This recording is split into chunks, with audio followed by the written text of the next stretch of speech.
at that point, I was still like learning how to make beats. Like Bounty gave me the keys to the kingdom, and I kind of was trying to figure out things, right? So I made the beat, and it was kind of whack, to be honest. I wasn't happy with it, so I didn't share it. Like I didn't sit and bother to send it his way, man.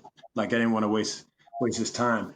But I decided to go back and just remake everything from scratch. So I went back, Yeah. I just did the sample again. I brought it back in again, played around with the speeds, and then I just did like lots of slices. I took the entire song. I forget how long it was. It was long, like 7 or 8 minutes or something like that. Damn. And I went in and I just sliced and sliced and sliced and sliced and sliced, which, you know, back then it was very tedious to do, right? To sort of Very. break big. Usually when you're working with the sample, at least when I work on a beat, it's like 30 seconds long, right? Maybe a minute. That's really long. But I just did Yeah. like the entire thing. And then when I imported it and I just, played around with some of the pieces that I had and just shifted it and I kept trying and trying and trying until I got what you're hearing. Just the sample part. And then I came in and started working on the beats, man. But it took me a long time to put that one together. Right. And you know what, man? When I listen to it, it's like it gets very liquidy. It just wobbles through the joint, and the bass drops, and then everything just hit where it's supposed to hit. And Yeah. I still have not figured that beat out. Like, if you ask me to dissect it, it's been 20 years. When I first heard it, I still feel the same way when I hear it. Especially, I haven't heard it in a while. But yo, man, and you nice, son. Like you got nice quick, son. Let's step back for a second, bro. Let's go back a little bit before. Right. My bad. I'm getting too excited. I want to capture some of the very, very beginning. Yo, for whoever's watching this playing back, you're here with my man Mike Sera from Team Futurists show. We recorded an album together back in 2005, and we always been working on something. Our entire friendship, we have been creating something. Whether it was him making something, me making something, we are lifelong friends. And one of the things that are at the center of our relationship, I believe, is our creativity and shit, man. So we was always making something. I think what we said was, hey man, let's make an album together. I'm gonna do half the beats and you gonna do half the beats. And you was really just like you was just saying, you were kind of just coming into the music production piece of it. But I already knew early from the first couple of beats that he made. I was like, I already want to make an album with him. You know what I'm saying? I already wanted to make an album with him, like from the first couple of, and I knew he was only gonna get better. You know what I mean? Same thing with me. So. That's exactly the way it was. Really, it was you issuing the challenge. I'll be honest, man. Credit to you because I didn't feel like at the time it was still new, like you said, right, for me, and I didn't feel like like maybe I had like one or two beats here and there, but like like half an album. I mean, half an album, like the way we worked through songs, not even all the stuff that we made it on the album. You know what I mean? Yeah. So you're working on a lot of beats, a lot of rhymes, stuff like that, and then you kind of just in the end you whittle things down. So it's just like, and I knew we were going to end up sort of in that direction, but it's like, man, I got to make it's like I got to make an album's plus worth of beats and see what actually fit on this album for my half of the beats, man. So at first it was like, I'll be honest, man, it was a little bit intimidating because I was like, yo, I'm not that nice. He's nice, right? He's nice. He's deadly. And my shit is just beginning. So anyway, man, it was a boot camp. I'll just say that. I really think I was issuing that same challenge to myself. At that point in time, we was also thinking like, okay, once we put this together, the next chess move I think that we said was we want to make sure North Carolina is well represented on this album. We were trying to get ourselves known because, again, didn't matter how dope you are if nobody's heard of you. You know what I'm saying? Right. So we said, man, we're connected to a couple of MCs in the area, whatever. Shout out to Greensboro. Shout out to some of the MCs from Greensboro that we connected with, and Raleigh. And so And we'll get into who those artists are, but I think that was kind of centric to our kind of plan. We said, yo, we want people to know who we are, and I think maybe collaborating with, you know, MCs in the area would be a great way to do that. And so we set out on that journey too. You know what I'm saying? I think after we made Army of One, the first joint, I remember when we finished making that first, I said, man, this one is a smash. I was like, this one is a, like, I felt like that was like the single. Like, I mean, the name of the album was really named after that song. It was a smash, man. Space music for the typical Martian, bro. I mean, yeah.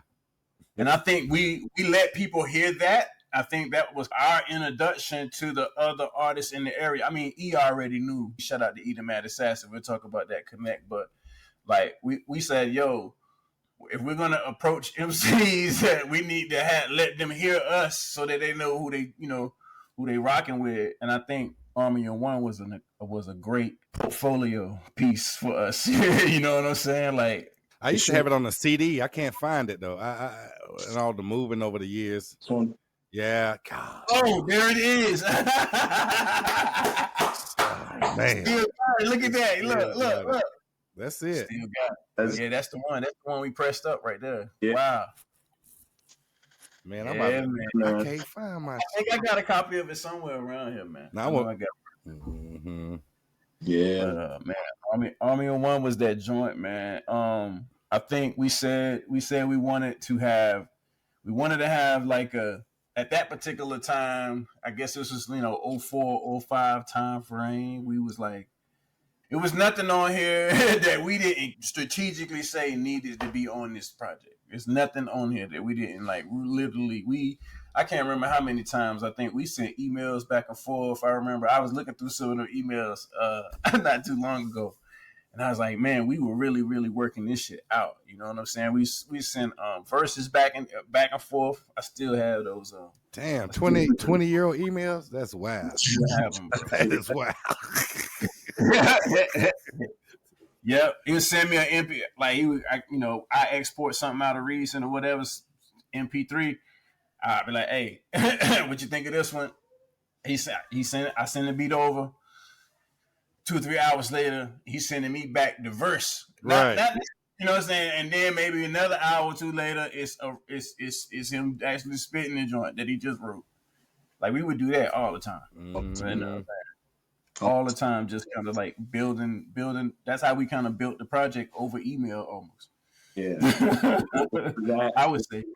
And we kind of set deadlines. We would book studio time, and we might not even be finished with the song yet. You know what I mean? But it would be like setting that time, or like scheduling a time to maybe do a track with P Batters or something like that, right? To force us to basically commit to doing music and actually getting something done. So we show up to the studio, right, with work ready to go, and not just like coming up to the studio empty-handed, or only be able to do half a song because somebody didn't, because I didn't finish a verse or whatever. Like, we were hardcore dedicated to getting the music done, and getting that studio time booked really pushed us to complete songs in a timely fashion, if that makes sense. So yeah, it's funny you mentioned that, man.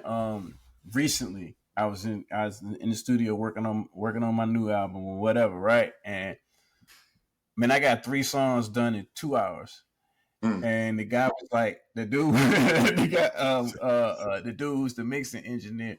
He's like, man, you don't come in here and play around. I was like, no, sir, no. I was like, because back in the day, $50 an hour was a lot of money, man. Like, so for us, you know what I'm saying? And we was like, yo, when we get in here, we need to know our verses cold. We need to know everything. So we can say it different ways if we want to have a different inflection on it. But if I didn't know my stuff, you know what I'm saying? Like we would be wasting time or just punching in and all that kind of stuff. I think a lot of what a lot of MCs don't realize, man, like, be ready when you get, I mean, at least in our era.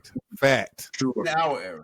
This new era, I don't know. They come in there, they just like not even really. They ain't even writing. They just kind of vibing or whatever. If that's your wave, cool. But I'm gonna punch you in. If that's your way, cool. But like we wanted you to know it, man. So he's like, man, you came in here and knocked 3 songs out. I was like, yeah, man, this stuff is expensive, man. Like, you come in here to play around, man, and it's been like that forever. You can't really tell. I think we did a good job with mixing it, but like it actually got done in different places. Like we got some of it done in Greensboro, you know what I mean, and then some of it was done at Big Delph Studios. Shout out to Chop Doctor Studios, by the way. You know what I'm saying? Big Delph. Shout out to Delph. You know what I mean?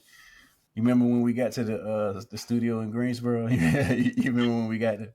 Yeah, I remember when we got there. So it was like, I guess about the middle of the day, something like that, man. Did we even get in right away? That part I don't remember. I thought we had to wait, but 20 years. It might have been like sat in the car for a little bit because we was waiting for like the guy to get there or something. But then he finally came. I forgot who it was exactly. Yeah. Selinsky could probably tell me, but because I think we kind of booked it through E. E said, "Hey man, if y'all trying to record some of y'all album, y'all can come down here." And I remember when Selinsky came through the door. I remember when Metaphor came through the door. Man. Yeah, I remember that. Yeah. Selinsky was on crutches. Crutches, that's right. Doing his verse off the top of his dome. That was dope. Off the top. Wow. Yeah. He walked in there and he was just like, "What's up?" You know what I'm saying? He was like, "Yeah, what's going on, man?" He was like, "Hey, living. And what we doing?" Like, "Hey, these are the futurists. Da da da." All right, yeah, I like that other joint, man. Let's. And yeah, he walked in there on crutches. Yeah. He did it, man. Yeah. That's determination right there, bro. It is. Yeah. These dudes are seasoned. You know what I mean? It's just right. Like, that's another reason why I try to come prepared to these sessions, man, because these people, other artists like Selinsky and so on, giving of their time, right, to people they don't know, to be honest. So this is just another reason to be tight with your shit. Plus, I'll be honest, man, it's just like, when you first start out, coming in there, you might be, I was a little nervous, right? But take a little shot or something like that, and then ready to spit. So, word up, man. Practice, but yeah, man, it was a great day. We got Army of One done, man. I was like, yo, we're serious. I think we showed people we're serious. I think that showed people we were serious, and they was like, "Who are these? Wait a minute, who are these cats?" You know what I'm saying? I think having that, like I said, that was kind of our little portfolio piece, and I feel like from there, people was like, "Okay, yeah, let's see what another song sounds like." Yeah, you know what I mean? Yeah. So, for those who don't know, the reason why we even having this discussion right now, it is the 20-year anniversary of Team Futurists. Army of One. Mm-hmm. I talked to Mike Sera not too long ago and approached him with the idea of, "Hey man, we got this whole dope album." What kind of sparked the idea was I'm actually working on my album. You know what I'm saying? I'm actually working on my album, man. I'm actually gonna show him the album cover, by the way. I'm gonna show it to him. Hey, look, I'm sifting through to see if I can just find it by accident. I got dust all on this shit. See if you can find it, man. Yeah. So I'm working on my album. I'm going through beats or whatever. I'm looking through Dropbox. I'm looking through anything that I got. You know what I'm saying? And I look up and I see Team Futurist Army of One .zip. You know what I'm saying? I'm like, oh man, I got a zipped up copy of it. I said, let me just see it. It was everything. You know what I'm saying? I was like, oh shit. I was like, man, I ain't listening to this in a minute. So I just sit there and listen to People, Are You Ready? I said, oh shit, I forgot we did that. Like, I'm so far enough removed from it now that when I go back and listen to it, like I don't remember how it all came together. So I can maybe kind of listen to it the way a person that is hearing it for the first time kind of, sort of. Yeah. Y'all get what I'm saying. Yeah, no doubt. Yeah. Like, I'm far enough away from how it came together. Like, it's like forgetting how to bake a cake or something. Mm-hmm. And then I can taste it again and be like, I don't know how I made this, but damn, this was good. You know what I mean? like you know, kind of like that, I guess. Mm-hmm. And then I was like, yo, man, we ain't put this out. We haven't put this out on like, you know, streaming platforms. At this point, it's not even for, you know, financial gain. It's for history for me. I just want the record. I want it on the record. And so I talked to Mike Smith about it. You know what I mean? And I was like, yo, if you know, what you think? And he's like, hey, I think that's a great idea. Let's do it. You know, so yeah, man. So we're gonna distribute it through Quake Mob. We still got our little Quake Mob Music Group label thing. So that's what I've been releasing my music through. So I said, fuck it, I'll just release Army of One through that, man. And I've let everybody know, man. You know what I'm saying? E knows, you know what I'm saying? I talked to E, I talked to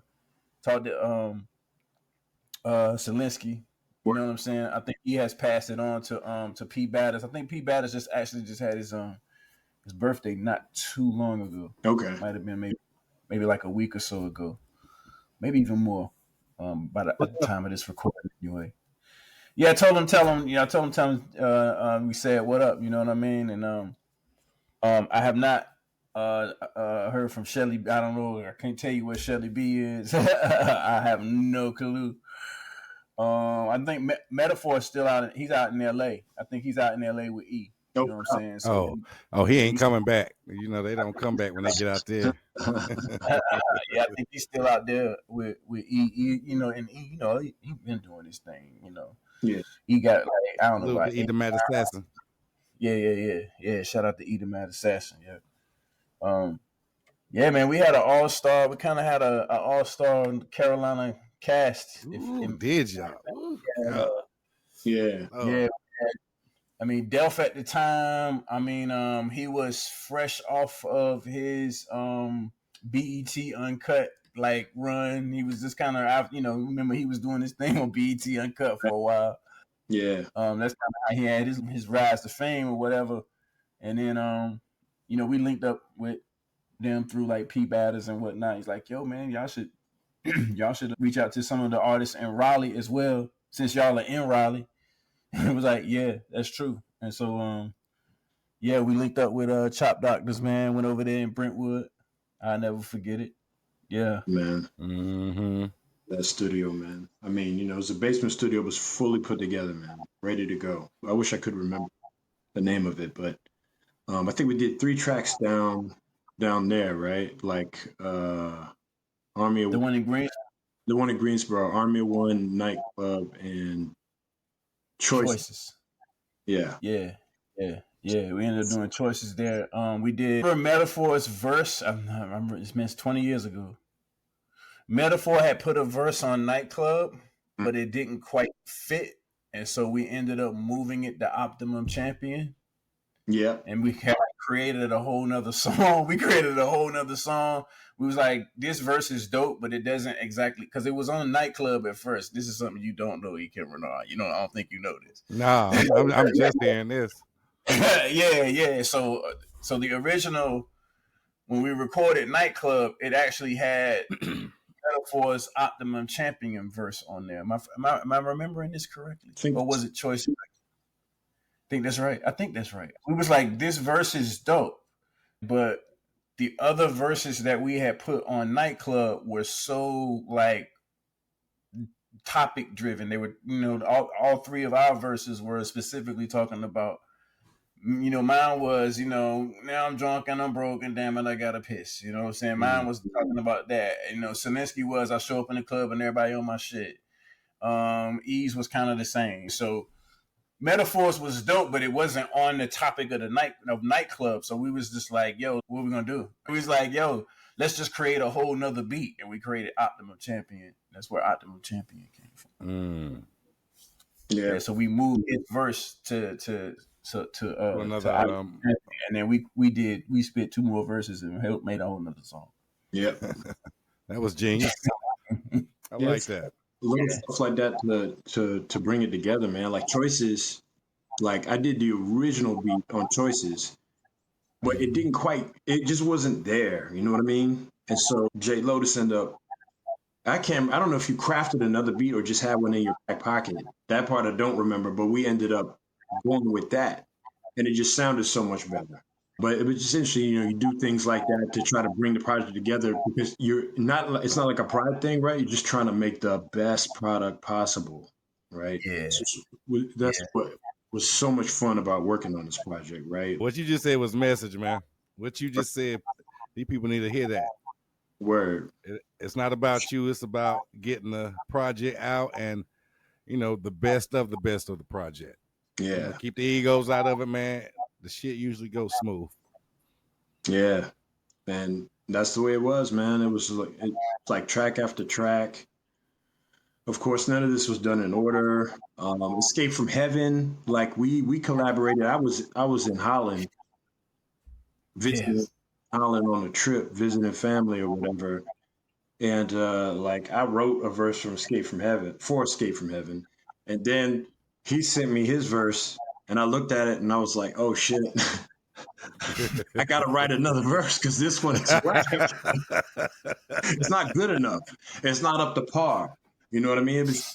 Or it'd be like we're emailing each other like because we go back and forth in Escape from Heaven. So we emailing each other like it's like he sends a couple bars to me and then I write some, send it back to him, and we just go back and forth until we got an entire verse ready to go. But there's a lot of collaboration, a lot of email collaboration, Gmail, like he was just saying, even, intercontinental collaboration, I guess.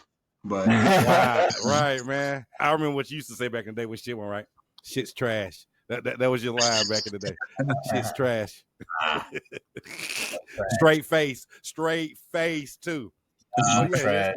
Shit's trash. Yeah, man. Escape from Heaven, bro. That was a complex song, man. It really was. What I'm saying? I forgot how we came up with the concept, but ultimately the concept was I escaped from heaven and he escaped from heaven, and the two of us fought the devil. That's basically what. That's what I got from it. That's exactly what I got from it. Yeah. And we had to go back and forth on the third verse and like fight the devil. That's basically what it was. And kind of like how he described, he would send me his 4 bars, and then I would, get my next 4, like back and forth.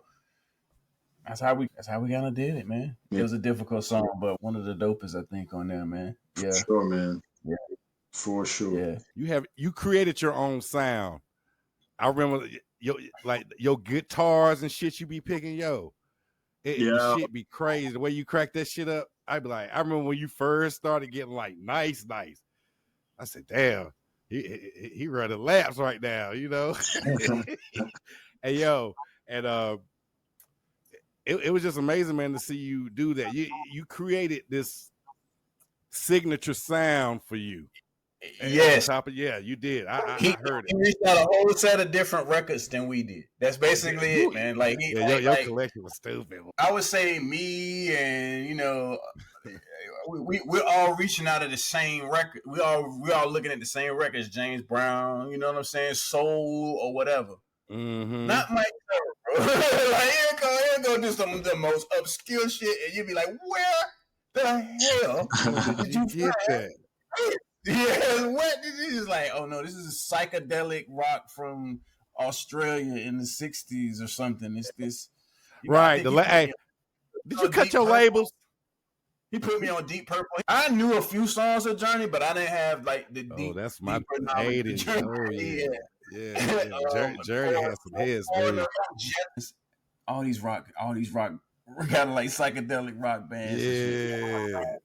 Yo, he would pull from a completely different set of records. Right, your shit was, and I remember I think you were using vinyls too because you just be like, damn, what had the crazy shit. You had some jewels, guys. Yeah, thanks, man. A lot of time listening to records, man. For both of us, man, spend a lot of time just listening, hours and hours and hours, right? I mean, you guys know, right? But just anybody who's watching this, if you never made a beat before, I mean, you could be listening, I don't know, 10 hours, let's just say, whatever, listening to dozens and dozens of records, trying to pick or trying to figure out a sample that just sort of speaks to you. right? So it'd be hours of listening and then hours of crafting, trying to make something that could be worthy to be on a project like this. And I mean, just hours, hundreds of man hours went into this thing, man. So yeah. Anyway, man, proud of it. I think we did a fantastic job. I feel like, Yeah. you know, it holds up. 20 years ago we did this thing, and Yeah. it still sounds good. So, algorithm, that word. So I'm listening and I'm hearing this word that everybody just spit around randomly now. 20 years ago. Y'all see what type of, these boys was geniuses back. They are now, but I'm just talking about back then. Definitely. We were definitely not trying to be what everybody. We wanted to be something completely different, completely, ahead, far out, dude. You know what I'm saying? Like, yeah, that's pretty much it. I think this project, at least from like a North Carolina perspective, they're people who know who the Futurists are. You know what I mean? Oh yeah. And I mainly put this out because I know a lot of people are discovering me, through like Dominion and some of the stuff that I'm gonna be putting out, and I wanted to make sure that they found this too. We've been doing this a lot longer than there's history of. Putting some of it down, I'm hoping people will look back on this and be like, oh, that's where this guy came from. That's where these dudes came from. And you know what's crazy? You can go 10 more years back from that. We can go back even further than the Futurists. Yeah, we can go back a lot further than that. DEFCON, Silent Angels. I mean, it's a long history. Long history. I feel like this is just this. We're kind of like celebrating this project. You know what I mean? Like, but don't get me wrong. This ain't the only thing that we've done. But the 10 years before this album led to, you know what I'm saying, the Team Futurists joints. It was just like, all right, we putting out our best wine right now. Put that shit in there, hit the palate. Yeah. Fuck that, he swallowed it. Pause. These days. Pause. But yeah, man, it's been 20 years. I was like, we should put this out. We should put this out and let people check it out, man. So, yeah, man. September the 2nd, it will be on all streaming platforms. Team Futurists, Army of One. Right, yeah, make sure y'all go check it out, man. Man, yeah, make sure you check it out, man. I don't know if you remember, but we was doing the F-bomb, you know what I'm saying? I don't know if you remember that. I do remember that. Yeah, that's why I put the mushroom cloud up there, you know what I'm saying? Because I know back in the day we had the F-bomb and shit. But yeah. I mean, the cover's sick. Definitely go check it out. Enjoy it. It's a solid album, man. You don't get many of those these days. So, fact. Lyricism, man, and pure lyricism, bro. Like, organically grown, bro. That's all I can say. Pure lyricism, man. Creativity, man. You're gonna hear some shit you ain't heard before. Man, we got storytelling on there. Like it's a complete project to us, man. So that's right, man. Enjoy it, man. I appreciate the time, bro. Yeah, man. Me too. Likewise, both of y'all. Right, I ain't seen you in a minute. I think I seen you talk to you. I think when I call C's or something, if you may be around, what up in the background. But yeah, I ain't really got a chance. You probably seen my little cousin more than you seen me, Rashad. So it's been a while. Yeah, man. Yeah, I bumped into him at the airport, but we can talk about that when the recording's over. Oh my God. Yeah. Right. Hey, for anybody that's listening, anybody that's checking this out right now, by the time you watch this, go to your favorite streaming platform. Go search Team Futurists, Army of One. It is the 20th anniversary edition of the project. Back then, I was known as Jade Lotus. You know what I'm saying? Jade Lotus and Mike Sera. We put out a smash. You know what I'm saying? 2005, man, and we decided to put it on streaming platforms. So go check it out. Go check it out. Go check it out, man. Yeah. You can't. Any last words, man? Man, yo, I just want to tell Micah that man, it's good seeing you, man, and I'm glad we finally got this project out, man. I really think you're going to be impressed with it. Maybe the numbers it do. Good seeing you, fam. Yeah. Likewise, man. Mm-hmm. All right. Peace. We're gonna holler back. Until next time. All right. Hey. Y'all stay right there.